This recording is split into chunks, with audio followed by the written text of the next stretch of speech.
O que mudou na sua vida depois do acidente? Eu tinha fartura na minha casa, eu comia bem pra caramba. Hoje não, hoje a situação é feia, Léo. 30 de maio de 2015, dia em que a vida mudou o destino de Wendel. Pisei numa boca de lobo, eu não vi que ela estava estragada. E quando eu pisei, ela desceu. Ela desceu, meu joelho desceu, fiquei empinada, aquela quina subiu e bateu aqui na minha... perto do cóccix, mais ou menos aqui. O Wendel era motorista de uma das principais empresas de ônibus do Distrito Federal. Ele voltava para casa depois do expediente quando houve o acidente.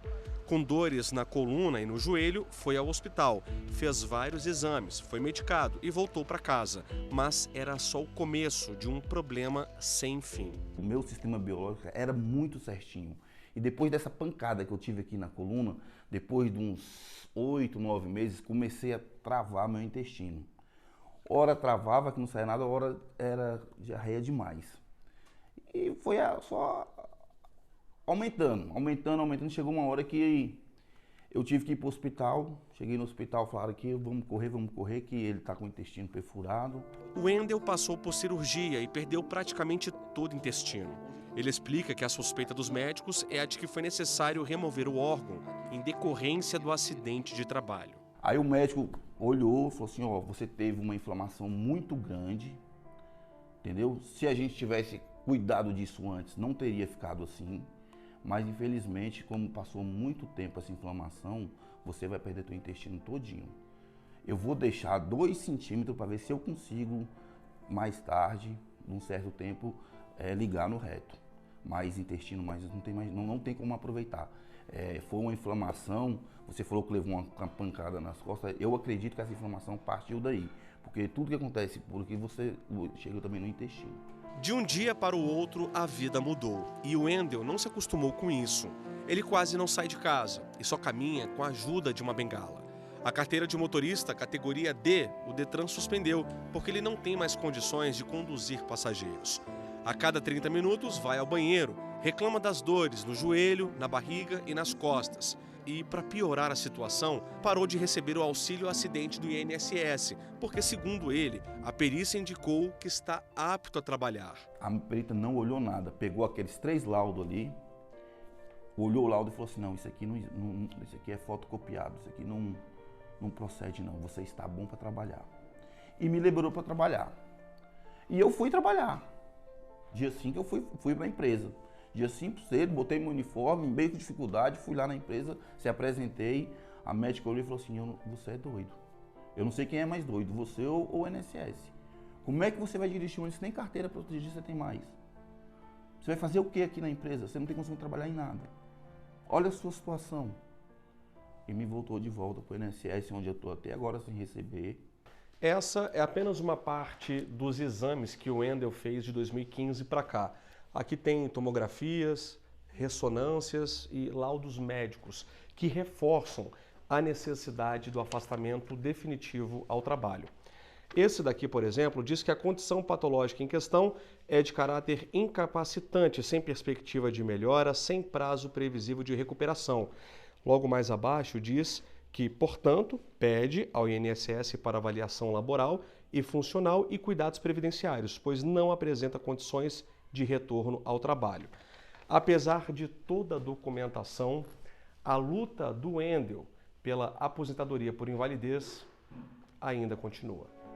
Em nota, o INSS informou que há mais de 3 anos os peritos médicos saíram da estrutura do INSS e estão sob a alçada direta do Ministério do Trabalho e Previdência. Levamos o caso do Wendel ao MTP, que respondeu em nota que o benefício foi cessado por não constatação de persistência de incapacidade laboral pela Perícia Médica Federal e que, não concordando com o resultado, ele tem a opção de entrar com recurso na Junta de Recursos do Conselho de Recursos da Previdência Social ou agendar uma nova avaliação pericial. Sem receber o benefício, como é que está a vida? Nossa, Léo, falo pra você, eu Temos 2 filhos, moro de favor na casa da minha mãe lá atrás. Minha mulher trabalha, ganha R$ 1.300 e como o meu pagamento faz falta. Hoje meu telefone toca mais de 300 vezes no dia, sem mentira nenhuma, pessoas me cobrando, porque eu tinha uma vida. Eu pagava minhas contas, eu tinha uma vida. Pagar conta, filho precisa de um colégio. Hoje não tenho nada. Eu me sinto, sabe que você se sente assim, inválido mesmo, de verdade, assim. Se não fosse o amparo da minha família, acho que eu já tinha feito até besteira comigo. Acidente de trabalho é quando um colaborador sofre algum tipo de lesão temporária ou permanente durante o expediente ou em decorrência dele. O acidente de trabalho é previsto no artigo 19 da Lei 8.213, de 91, como um evento que causa uma lesão corporal ou uma perturbação funcional, né, com consequências na vida e na saúde do trabalhador, gerando até mesmo a morte, podendo ocasionar até mesmo a morte, ou, quando não a morte, a redução parcial ou total, temporário, permanente, né, da capacidade laborativa desse trabalhador. O acidente de trabalho tem 3 classificações. O mais comum é o típico, que pode ser evitado com medidas de prevenção. Por exemplo, um trabalhador de construção civil corta a mão com uma máquina enquanto está trabalhando. É um acidente típico. A empresa ela pode evitar esse tipo de acidente com meios de prevenção, com treinamento, etc. O segundo é o acidente atípico, que ocorre quando há repetição das atividades exercidas. Por exemplo, um trabalhador que carrega muito peso e passa a ter problemas na coluna. E o terceiro tipo é o de trajeto. Enquanto o trabalhador está se deslocando de casa para o trabalho ou vice-versa. E pode ser no veículo próprio, pode ser no transporte da empresa, pode ser no transporte público, tá? Os acidentes de trabalho cresceram 30% em 2021 em comparação ao ano anterior. É o que revelou o Observatório de Segurança e Saúde no Trabalho do Ministério Público do Trabalho, em parceria com a Organização Internacional do Trabalho. De acordo com o levantamento, foram mais de 560 mil comunicações desses tipos de acidentes no ano passado, contra 446 mil em 2020. O estado de São Paulo liderou o ranking com 1/3 das notificações de todo o país.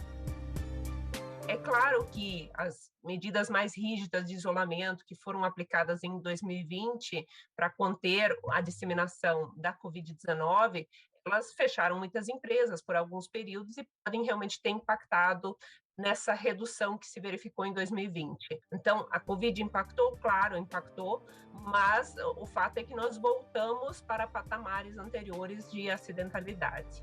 Estamos falando de cerca de 1.600 acidentes de trabalho por dia, mais de 65 por hora. A gente não está falando só de números, né?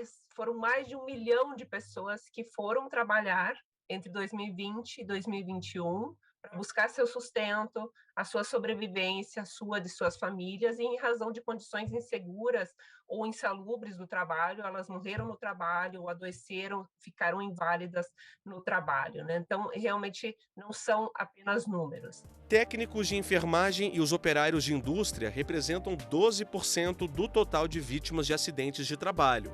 Em seguida, serventes, faxineiros e serventes de obra.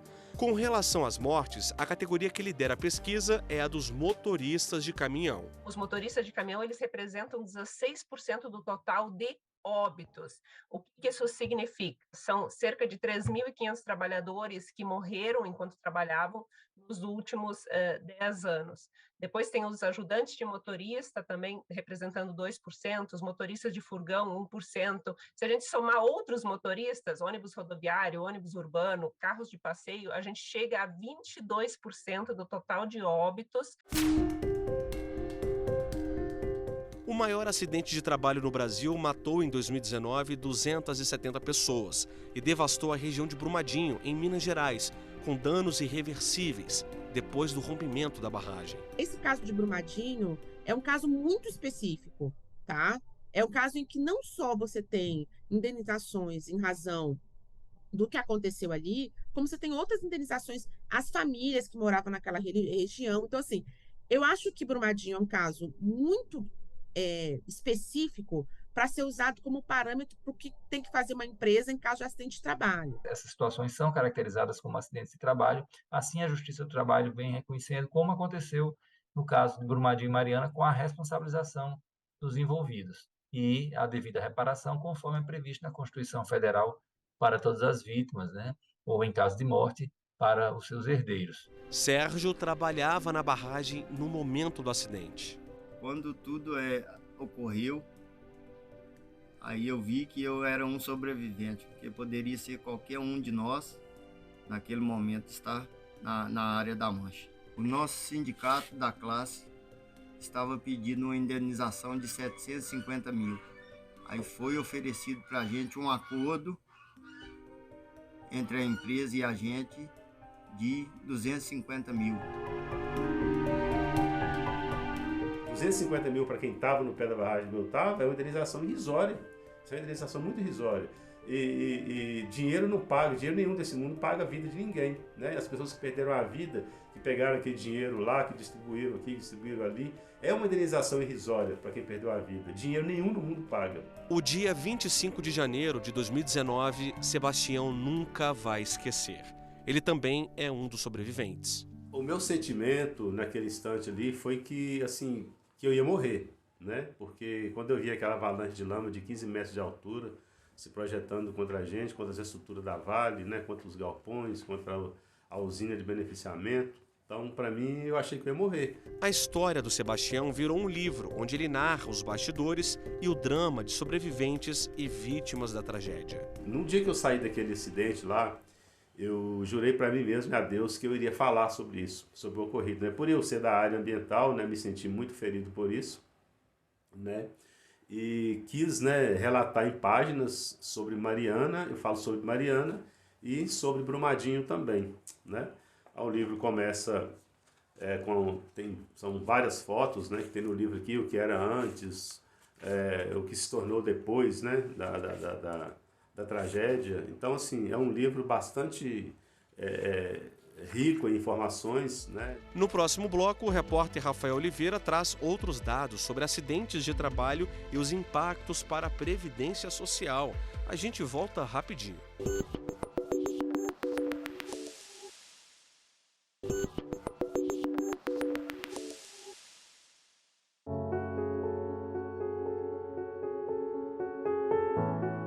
Consequência, palavra que o Cleves sabe bem o significado. Há 16 anos, ele trabalhou como jateador de vidro. A experiência durou apenas 8 meses, tempo suficiente para afetar os pulmões de forma grave. Só que ali o pó que o jato mandava, do compressor, a pressão do jato, era muito forte e aquela poeira cobria tudo. E ainda subia pela roupa, inalava pela máscara. Ele foi diagnosticado com uma doença chamada silicose, causada pelo contato com o jato de vidro. De acordo com o laudo clínico, ela causa a perda da função pulmonar, é irreversível e progressiva. A notícia foi em 2017. Na época, o médico não deu muito tempo de vida a Cleves. Esse do particular, que eu fiz o particular, ele pegou e falou, rapaz, não vai passar de 3 anos. Hoje, Cleves está aposentado por invalidez. Ele faz tratamento pelo SUS em Brasília e aguarda um transplante de pulmão. A consequência virou aprendizado. Você fazer a sua própria segurança. Você usar seu EPI, máscara, luva, protetor de ouvido, de olho, protetor facial. O que tiver na empresa, o que puder para usar, você usa EPI. A doença do trabalho é aquela que é decorrente justamente da falta de observância das normas de saúde e segurança do trabalhador. Ou seja, quando um determinado trabalhador presta serviço em condições inadequadas, quando ele poderia fazê-lo sem qualquer prejuízo à sua saúde, mas seja em razão da falta de uso de equipamentos adequados, seja a falta de um ambiente físico adequado. Esta advogada também explica que vítimas de acidente de trabalho têm direito a verbas trabalhistas. Comprovado esse acidente de trabalho, esse trabalhador tem direito a uma garantia, uma estabilidade no emprego temporária, se ele ficou afastado por mais dias, mais do que 15 dias, ele tem direito a um benefício junto ao INSS, e depois ele tem um benefício à estabilidade de 12 meses no serviço, ele tem direito a um afastamento remunerado, continua recebendo o valor do salário dele, independente do tempo de afastamento, ele tem recolhimento do FGTS nesse período também. Agora, se desse acidente de trabalho, tá, decorre uma invalidez, aí ele tem direito à aposentadoria por invalidez acidentária, digamos assim, mas que é paga pelo INSS, tá? Não é paga pelo empregador. Existem ainda diferenças entre o auxílio-doença acidentário e previdenciário. O auxílio-doença previdenciário, a pessoa ficou doente ou se acidentou, mas não foi em razão do trabalho nem no ambiente de trabalho. O auxílio-doença acidentário, a pessoa ficou doente ou se acidentou durante o trabalho ou em decorrência do trabalho, tá? Essa é a diferença entre os dois. De acordo com o Observatório de Segurança e Saúde no Trabalho, ligado ao Ministério Público do Trabalho e à Organização Internacional do Trabalho no Brasil, esses foram os impactos para a Previdência Social em 2021. 17,7 bilhões de reais com auxílio-doença, 70,6 bilhões de reais com aposentadoria por invalidez. Ainda segundo o observatório, os gastos com doenças e acidentes do trabalho chegam a 100 bilhões de reais desde 2012. De lá para cá foram registradas mais de 21 mil mortes acidentárias. Em 2020, ano de início da pandemia da Covid-19, os acidentes de trabalho graves notificados ao Ministério da Saúde subiram 40%. Auxílios-doença por depressão, ansiedade, estresse e outros transtornos mentais e comportamentais cresceram 30%. Quando a gente fala desses impactos na sociedade, a gente tem que primeiro lembrar mais uma vez desse impacto humano. São perdas de vidas humanas, são pessoas ficando inválidas, a própria pessoa, né, quando sobrevive, tem um impacto muito significativo, um prejuízo muito significativo na qualidade de vida que ela vai ter depois desse acidente. São suas famílias que são afetadas, as comunidades em que elas vivem. Muitas vezes os outros trabalhadores que estavam no ambiente enquanto aconteceu um acidente do trabalho, eles são afetados psicologicamente também. Jaldo é morador do Recanto das Emas, no Distrito Federal. Ele sofreu uma lesão grave no joelho quando trabalhava como repositor de supermercado. Precisou fazer cirurgia e, mesmo assim, não recuperou a mobilidade que tinha antes do acidente. Hoje, eu não consigo, não tenho mais a força que eu tinha no joelho, a locomoção é limitada, não posso fazer todo tipo de movimento. E foi o que aconteceu. Todos os dias eu tenho que tomar essa medicação aqui, tem um horário certo, anti-inflamatório para o joelho. Eu tenho para esse daqui, que é para pressão, losartano para pressão, até para pré-diabético, que eu acabei adquirindo, né, por má alimentação, por não ter um horário certo para se alimentar, por não ter uma alimentação correta. Então tudo isso foi agravando, até problema de ansiedade, né, que hoje eu tenho que tomar remédio para ansiedade, até para dormir. No próximo bloco, o Repórter Justiça vai mostrar que a prevenção é o melhor caminho para evitar acidentes de trabalho. Nossa equipe foi até um canteiro de obras que respeita normas de segurança e uso de EPIs. Não saia daí, voltamos já.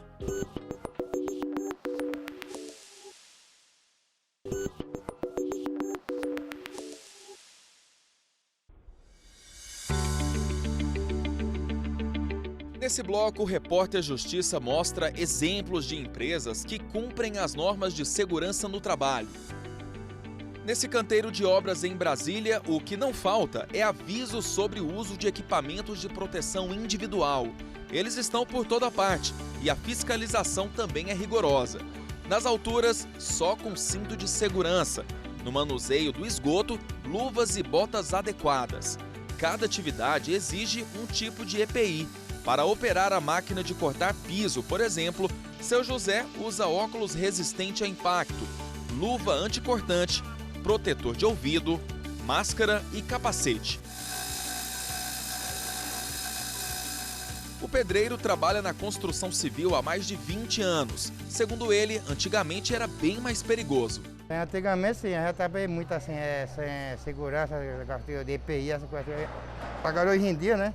Já está bem mudado, está bem melhor hoje em dia, né? A segurança hoje em dia está melhor, né? As nossas atividades são de extremo risco. Por isso a gente tem que prevenir o tempo todo, porque são diversas atividades acontecendo ao mesmo tempo. Risco de queda, risco de ferimento com serra circular. Há 6 anos, trabalhando por outra construtora, Marcos sofreu um acidente de trabalho. A pedra veio e bateu no capacete, o capacete afundou e atingiu a minha cabeça.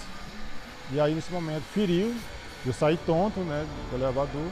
Foi só um susto. Eu fazia o curativo na cabeça, né, aí chamaram o piro-socorro, aí me levaram para o hospital, foi acompanhado pelo técnico de segurança. Graças a Deus, bati raio-x, não deu nada grave. Ficou a gratidão. Primeiramente, agradecer a Deus, né, por estar vivo, mas se não fosse o capacete, eu teria morrido, na verdade. Alexandre também foi vítima de acidente de trabalho. Foi quando ele cortava uma árvore em 2011. Eu recebi uma descarga elétrica muito forte e tinha potencial para ser fatal. Mas graças a um milagre e também, é bom que se frise, a utilização dos equipamentos de proteção individual foram determinantes para que eu pudesse sair de lá com vida. Ele esteve entre a vida e a morte, ficou mais de 90 dias em uma cama de hospital, passou por 26 cirurgias, chegou a sofrer amputações, mas sobreviveu. Hoje ele usa essa experiência para motivar e orientar outros trabalhadores. Depois de muito refletir, a gente chega à conclusão de que a gente precisa utilizar isso de uma forma a ajudar pessoas.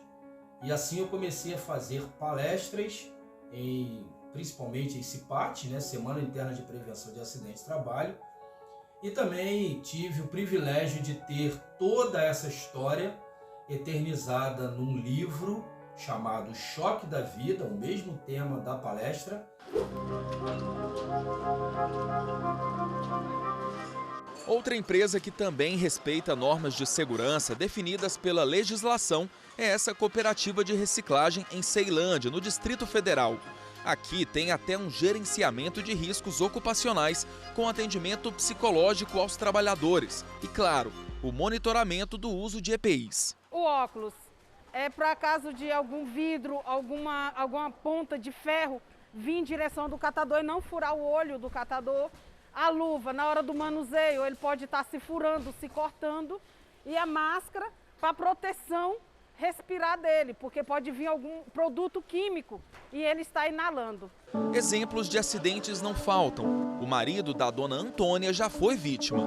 Foi lá no lixão, ele cortou o dedo com um caco de vidro e aí continuou trabalhando. Com um mês depois, teve que arrancar o dedo dele. Seu Jaime, catador há mais de 15 anos, tem uma opinião bem definida sobre os EPIs. Com eles a gente está protegido, né? Com eles a gente evita certo tipo até de doença aí, de machucar, né? Aí tem muito vidro, muito ferro enferrujado, então é muito perigoso, né? E com eles a gente está protegido. Uma iniciativa que busca conscientizar a sociedade e contribuir para a redução de acidentes no ambiente laboral é o programa Trabalho Seguro da Justiça do Trabalho, que realiza palestras e campanhas de conscientização em todo o país. Um dos novos desafios, segundo os magistrados, são os processos decorrentes da Covid-19. Eles provocaram uma nova forma de avaliar a prestação de serviço. Um exemplo foi o teletrabalho. Isso trouxe para muitos consequências à sua saúde, adoecimentos mentais, transtornos psíquicos, pelo excesso de trabalho, pela falta de organização e delimitação daquele espaço entre trabalho e familiar, né? A confusão que se gerou na vida de muitas pessoas, sem falar na própria pandemia que trouxe a todos muita insegurança e medo. Em 2020, o governo federal editou a medida provisória 927. Um dos pontos da MP deixava a cargo do trabalhador ter de comprovar eventuais acidentes no formato teletrabalho. mas o Supremo Tribunal Federal suspendeu a eficácia da medida e aplicou a teoria do risco objetivo, conforme o artigo 927, parágrafo único do Código Civil. Ou seja, compete ao empregador, em cada caso concreto, demonstrar que a eventual contaminação do trabalhador não se deu no ambiente laborativo ou em razão das atividades que ele desenvolvia. Que essa contaminação teria ocorrido no seio familiar ou fora do ambiente de trabalho, nas relações sociais que esse trabalhador, no seu lazer, né, nas relações sociais que ele travava. Então, esse ônus passa a ser do empregador e assim tem sido a análise. Não se pode admitir que um trabalhador vá para o seu ambiente de trabalho, buscar o seu sustento e de lá ele saia sem a sua vida ou sem a sua integridade física e psíquica. Então isso precisa ser realmente um valor. As empresas precisam investir em prevenção.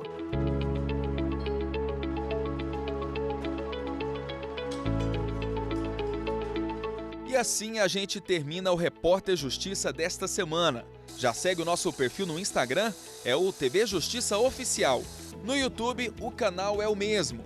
Se quiser entrar em contato com nossa produção, o e-mail é o repórterjustiça@stf.jus.br. Até a próxima!